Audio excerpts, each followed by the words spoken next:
Notre Spartan reprend le chemin des compétitions et les surfeurs du World Tour n'échappent pas à la pandémie. Ils ont dû rester isolés dans des appartements dédiés pendant 14 jours. Et bien sûr, interdiction de se rendre sur les spots de surf.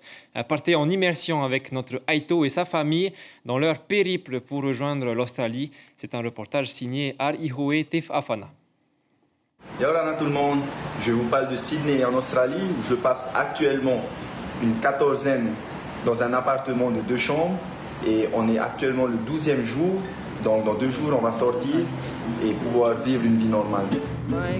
C'est avec sa famille que Michel Bourez a choisi de vivre cette aventure. 12 jours et 45 heures d'avion, c'était la mission pour arriver jusqu'en Australie. Parti pour participer à 4 compétitions, la famille Bourez a dû faire face aux règles très strictes qui leur sont imposées. Le voyage pour venir ici en Australie a été très compliqué parce que tous les vols étaient fermés. Donc on a dû faire remplir des papiers pour pouvoir passer par la France, où on a passé 3 jours là-bas, 3 nuits. Ensuite, on a réussi à avoir un pass avec la Maison Blanche pour pouvoir continuer notre route pour retourner à Los Angeles.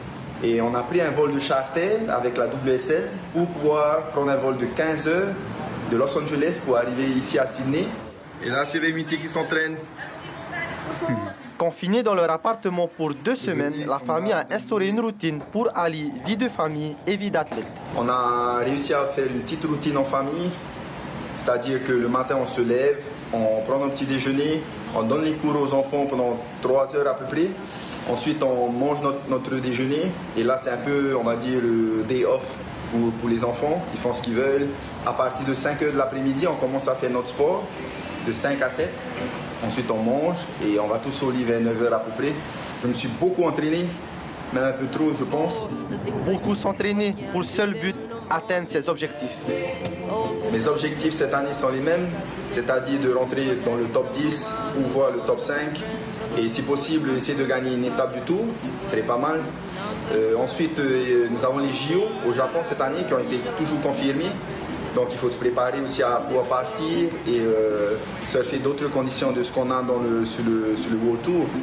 Notre Spartan sortira de son confinement demain pour enfin pouvoir commencer une saison, pas comme les autres.